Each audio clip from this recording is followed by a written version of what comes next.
علی کی بات سن کر میرے تو ہوش ہی اڑ گئے۔ میں اس کے قدموں میں بیٹھ کر رونے لگی، لیکن علی تو جیسے پتھر کا مجسمہ بن چکا تھا۔ اس نے مجھے ایک جھٹکے سے پیچھے جھکیل دیا اور نفرت بھرے لہجے میں کہا، کب تک تم جیسی بانجھ عورت کے ساتھ زندگی گزاروں گا؟ اتنی بڑی حویلی، اتنا پیسہ، زمینیں، سب کچھ تو ہے، لیکن اگر میری اولاد ہی نہ ہوئی تو اس سب کا کیا فائدہ؟ میرے بھائی ان پر قبضہ کر لیں گے، اس لیے میں چاہتا ہوں کہ میری اولاد ہو، لیکن تمہاری بنجر کوک میری زندگی برباد کر دی۔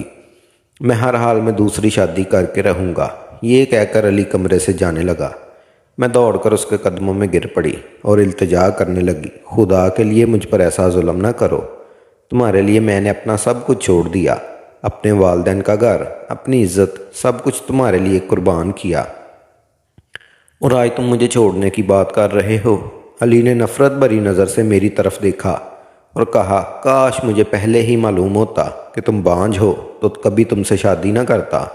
میں نے لرزتی ہوئی آواز میں کہا، یہ سب میری غلطی نہیں، یہ تو قسمت کے فیصلے ہیں۔ میں اپنے رب سے امید رکھتی ہوں کہ وہ مجھے اولاد کی خوشی دے۔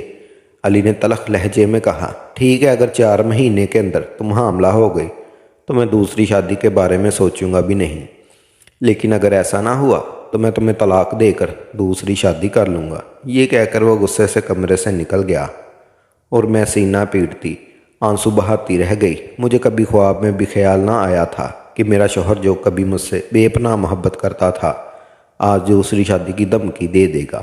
میں بستر کے ساتھ ٹیک لگائے فرش پر بیٹھی آنسو بہا رہی تھی کہ اچانک میرا نیا نوکر امین کمرے میں آ گیا۔ وہ شاید کسی کام سے آیا تھا، لیکن مجھے اس حالت میں دیکھ کر رک گیا۔ حیرت سے اس نے پوچھا، بی بی جی سب خیریت تو ہے؟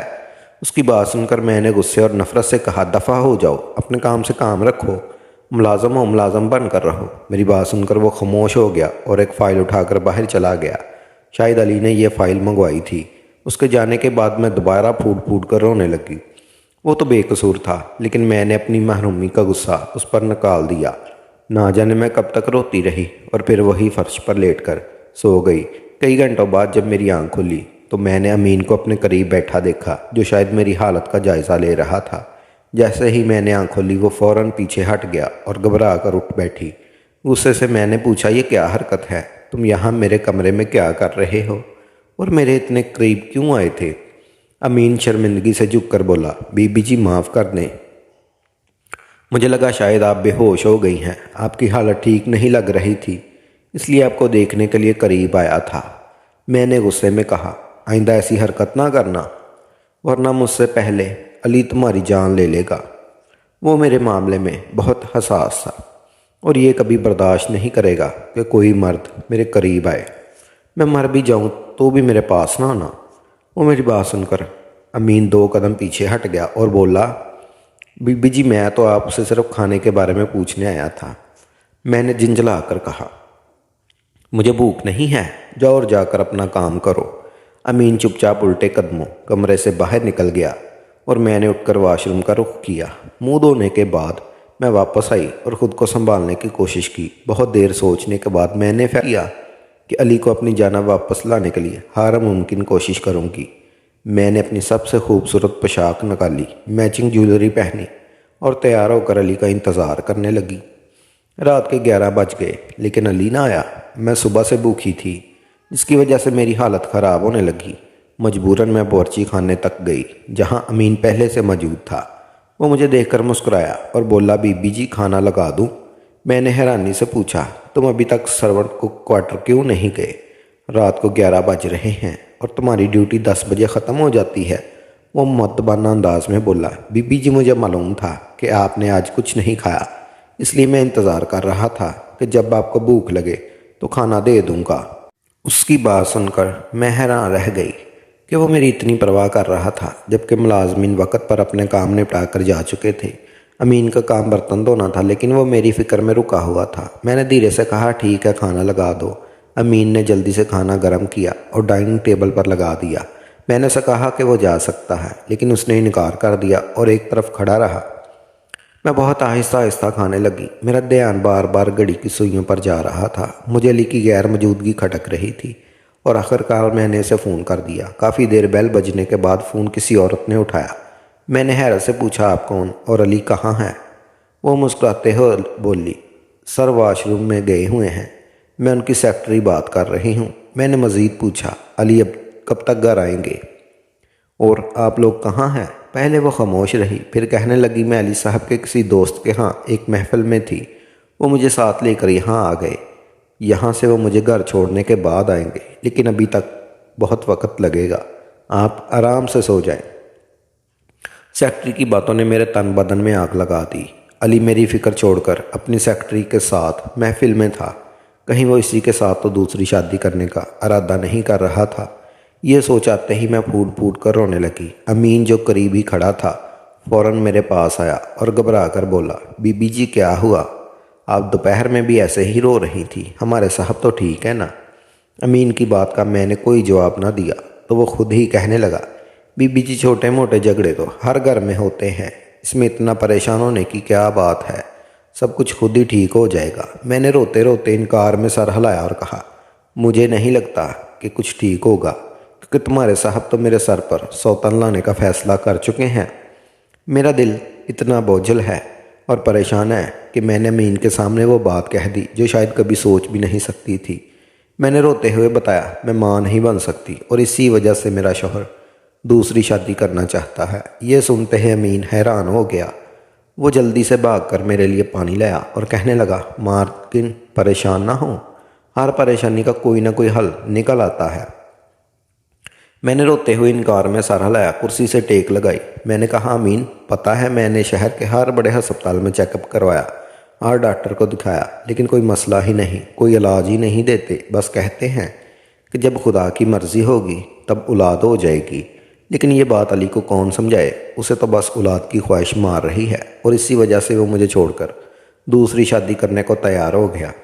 امین افسوس بھری نظروں سے دیکھتے ہوئے بولا آپ تو صاحب سے اتنی محبت کرتی ہیں، ان کا اتنا خیال رکھتی ہیں، پھر وہ ایسے کیسے کر سکتے ہیں؟ میری آنکھیں بند کر لے اور کہا امین تمہارے صاحب وہ شخص ہیں جن کے لیے میں نے زمانے کی ہر رکاوٹ توڑی، اپنی ہر حد پار کی، اگر انہوں نے مجھے چھوڑ دیا تو میں مر جاؤں گی، میرے پاس کوئی ٹھکانہ بھی نہیں۔ امین میرے قدموں میں بیٹھ کر کہنے لگا بی بی جی آپ کے گھر والے کہاں ہیں؟ گھر والوں کا ذکر سنتے ہی میری آنکھوں سے آنسو ٹپکنے لگے اور ماضی کے لمحے میری نظروں کے سامنے گھومنے لگے۔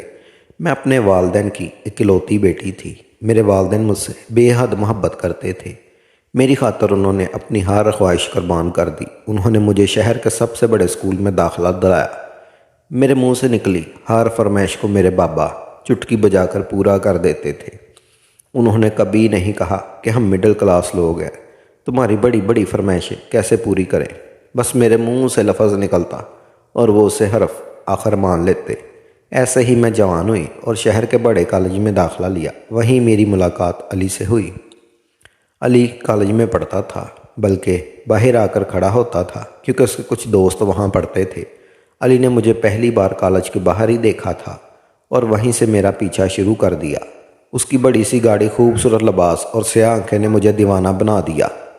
پھر جب اس نے بار بار محبت کا اظہار کیا تو مجھے پتہ ہی نہ چلا کب میں اس کی محبت میں گرفتار ہو گئی۔ مجھے علی سے بے پناہ محبت ہو گئی، میں کسی طرح سے اسے اپنا بنانا چاہتی تھی۔ آخرکار میرے کہنے پر علی نے میرے لیے رشتہ بھیجا، لیکن میری حیرت کی انتہا رہی جب میرے والد نے اس رشتے کو قبول کرنے سے صاف انکار کر دیا۔ میں نے اپنے والد کو بتایا کہ میں علی کو پسند کرتی ہوں، لیکن اس کے باوجود بابا نے انکار کر دیا۔ وہ کہنے لگے وہ ایک بڑے ذمہ دار کا بیٹا ہے، بہت پیسے والا ہے اور ایسے لوگ کسی ایک عورت کے ساتھ زیادہ عرصہ نہیں رہتے، خاص طور پر وہ جس خاندان سے تعلق رکھتا تھا وہاں تو عورتوں کو جلدی ہی بدل دیا جاتا۔ علی ایک شادی خاندان میں ضرور کرے گا اور پھر خاندان سے باہر جتنی بھی شادیاں کرے اس کا کوئی حساب نہیں۔ بابا کی یہ بات سن کر میں دنگ رہ گئی۔ میں نے کہا ضروری تو نہیں بابا ہر مرد ایسا کرے، وہ ذمہ دار ہے یہ مانتی ہوں، بہت پیسے والا بھی ہے، لیکن وہ مجھ سے محبت بھی تو کرتا ہے۔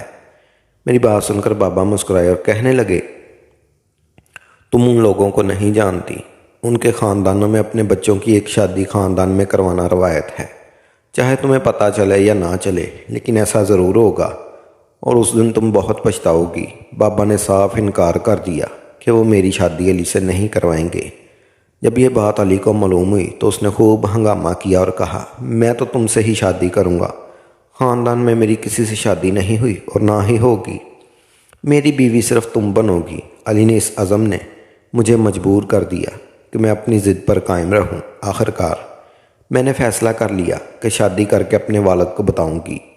میں نے علی کے ساتھ کورٹ میرج کر لی، اور وہ والد جو مجھ سے بے انتہا محبت کرتے تھے، ان کی پیٹھ میں نے اپنی اس حرکت سے خنجر گھونپا تھا۔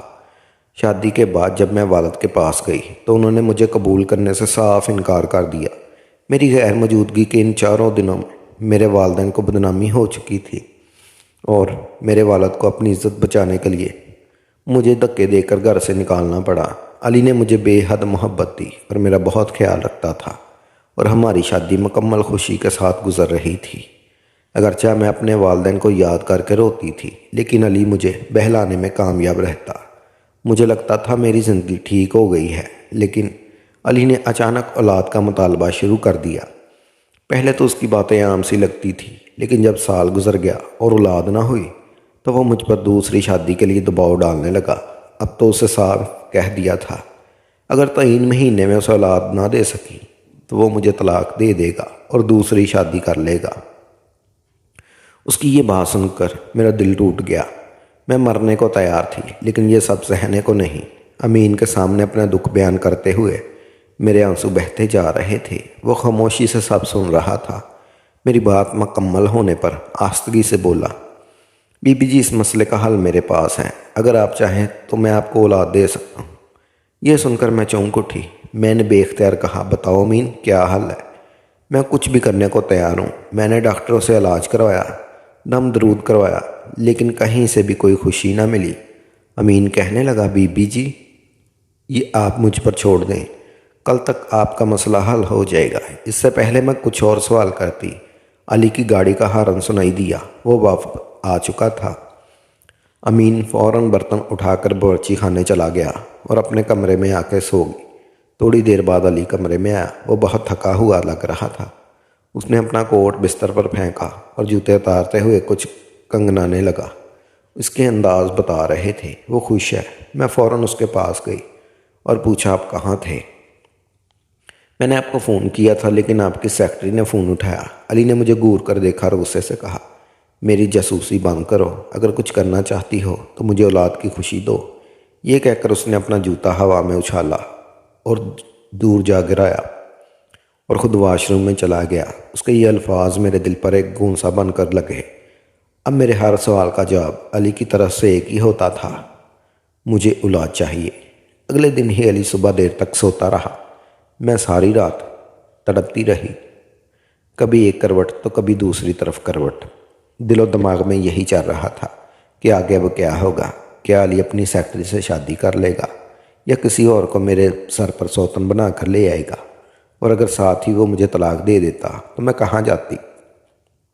مجھے ایک پل کا چین بھی نہیں آ رہا تھا۔ مجھے انتظار تھا کہ کب علی دوبارہ اپنے کام پر جائے اور میں امین سے وہ طریقہ پوچھوں جس سے مجھے اولاد مل جاتی۔ پھر دوپہر 2 بجے کے قریب علی نے گھر چھوڑ دیا اور وہ دفتر کے لیے نکل گیا تو میں فوراً امین کے پاس پہنچی اور کہا، مجھے وہ طریقہ بتاؤ جس سے میں ماں بن سکتی ہوں۔ امین نے مسکرانا شروع کر دیا اور کہنے لگا، آپ اپنے کمرے میں ہی انتظار کریں، جب رات صاحب گھر نہیں آئیں گے میں وہیں آ کر آپ سے بات کروں گا۔ ابھی یہاں بہت سارے ملازم ہیں جو صاحب کو ہر بات بتاتے ہیں، ایسا نہ ہو کوئی مشکل کھڑی ہو جائے۔ امین کی بات سن کر میں فوراً 2 قدم پیچھے ہٹ گئی تھی، کیونکہ وہ سچ کہہ رہا تھا۔ باقی سارے ملازم پرانے تھے اور علی کے وفادار بھی تھے، زیادہ تر تو اس کے گاؤں کے ہی ہوتے تھے۔ ایسے میں اگر کوئی بھی بات علی کو پتہ چلتی تو میرے لیے مصیبت کھڑی ہو جاتی، کیونکہ وہ میرے قریب کسی دوسرے مرد کا وجود برداشت نہیں کر سکتا۔ اس لیے میں واپس اپنے کمرے میں آ گئی۔ علی بتا کر گیا تھا کہ وہ کل صبح لوٹے گا، اس لیے رات کو میں تنہا تھی۔ جب 11 بجے کے قریب امین کمرے میں آیا اور اسے دیکھ کر میں چونک اٹھی، کیونکہ اس کے ہاتھ میں دودھ کا گلاس 2 تھے۔ اس نے دودھ کا گلاس اٹھا کر خود پی لیا۔ اس کے بعد اس کی حالت عجیب سی ہونے لگی۔ وہ مجھ سے کہنے لگا، بی بی جی، آپ بھی دودھ پی لیں، لیکن میں نے انکار کر دیا اور کہا، مجھے بتاؤ وہ کون سا طریقہ ہے جس سے میں ماں بن سکتی ہوں۔ امین نے اپنے لبوں پر انگلی رکھ کر مجھے خاموش رہنے کا اشارہ کیا۔ پھر اٹھ کر کمرے کا دروازہ بند کیا اور میرے قریب آ کر بیٹھ گیا۔ کہنے لگا، بی بی، میں آپ کو ایک بہت خاص بات بتانا چاہتا ہوں، لیکن مجھ میں اتنی ہمت نہیں تھی کہ میں ہوش میں رہ کر یہ بات آپ کو بتا سکوں، اس لیے میں نے یہ بھنگ ملا دودھ پی لیا۔ اب آپ کو وہ خاص بات بتا سکتا ہوں جو آپ کی زندگی بدل دے گی۔ اور پھر امین نے آہستگی سے وہ انکشاف کیا جسے سن کر میرے دل کی دنیا ہی بدل گئی۔ وہ کہنے لگا، کمی آپ میں نہیں، آپ کے شوہر میں ہے۔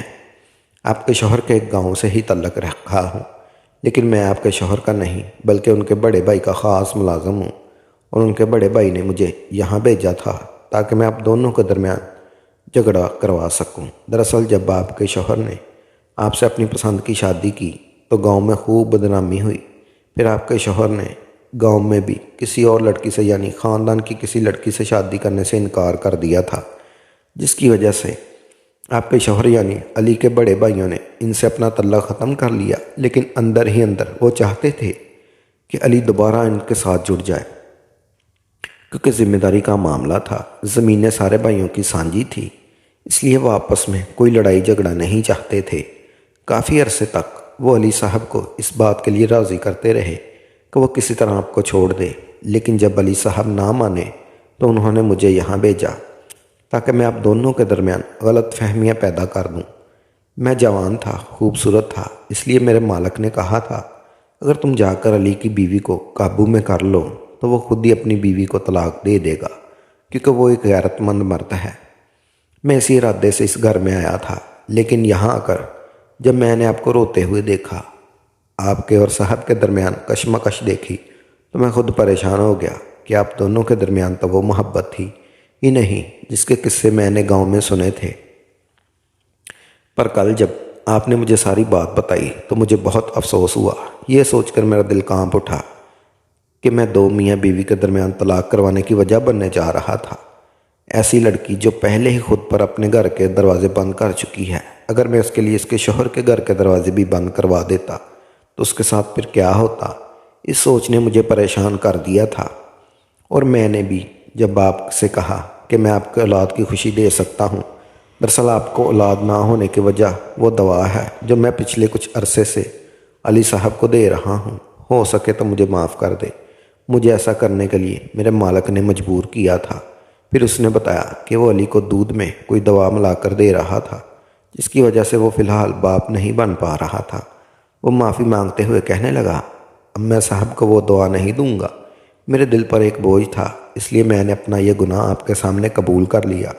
آپ چاہیں تو مجھے معاف کر دیں، چاہے تو سزا دے دیں، لیکن یاد رکھیں کہ علی صاحب کے گھر والے ایک نہ ایک دن آپ دونوں کو جدا کرنے کے لیے کسی بھی حد تک چلے جائیں گے۔ امین کی بات سن کر میں نے اس سے کہا، اگر یہ سچ ہے تو تم اپنے مالک کے سامنے اس بات کو قبول کر لو، ابھی اس کو سارا سچ بتا دو تاکہ میری زندگی ہمیشہ کے لیے ٹھیک ہو جائے۔ میری بات سن کر امین راضی ہو گیا۔ پھر جب علی اگلی صبح واپس آیا تو امین نے اپنے ہر سچ اس کے سامنے انکشاف کر لیا، جسے سن کر علی بالکل حیران رہ گیا۔ پھر اس نے اپنے رویے کی مجھ سے بھی معافی مانگی اور اپنے بھائیوں سے خوب جھگڑا بھی کیا۔ امین کو علی نے اپنے پاس ہی نوکری پر رکھ لیا تھا، کیونکہ اب علی کے بڑے بھائی گریزہ کو دوبارہ اپنے پاس رکھنے والے نہیں تھے۔ میرا اور میرے شوہر کا تعلق بہتر ہو گیا تھا اور 2 مہینے بعد ہی مجھے ماں بننے کی خوشخبری بھی مل گئی تھی۔ شاید میری تقدیر میں اسی وقت ماں بننا لکھا تھا، کیونکہ امین تو کچھ عرصہ پہلے ہی ہماری زندگی میں آیا تھا، لیکن اولاد کی کمی تو ہم 1 سال سے برداشت کر رہے تھے۔ شاید علی کے گھر والوں کا سچ اس طرح کھلنا تھا۔ اولاد ہونے کے بعد میں ایک بار پھر اپنے ماں باپ کے گھر گئی تھی۔ اس بار میرے ماں باپ نے مجھے قبول کر لیا تھا اور وہ بھی مجھے بہت یاد کرتے تھے۔ مجھے اپنی غلطیوں کا احساس ہو چکا تھا اور میں نے ان سے بہت معافیاں مانگی تھی۔ آج میری زندگی میں سب کچھ ٹھیک ہو گیا، لیکن اس کے پیچھے کہیں نہ کہیں امین کا ہاتھ ہے۔ اگر وہ نہ ہوتا تو شاید میری زندگی کا یہ رنگ میں نہ دیکھ پاتی جو میں نے دیکھا تھا۔ شاید مجھے اپنے ماں باپ کی قدر نہ ہوتی، اور شاید علی کو بھی احساس نہ ہوتا کہ انہوں نے میرے ساتھ کتنا برا رویہ اپنایا تھا۔ مگر آج سب کچھ ٹھیک ہو گیا تو میں نے بھی اپنے دل کو یہ سمجھاتے ہوئے کہ غلطی تو ہر انسان سے ہو جاتی ہے، اس لیے میں نے علی اور امین دونوں کو صدقے دل سے معاف کر دیا ہے۔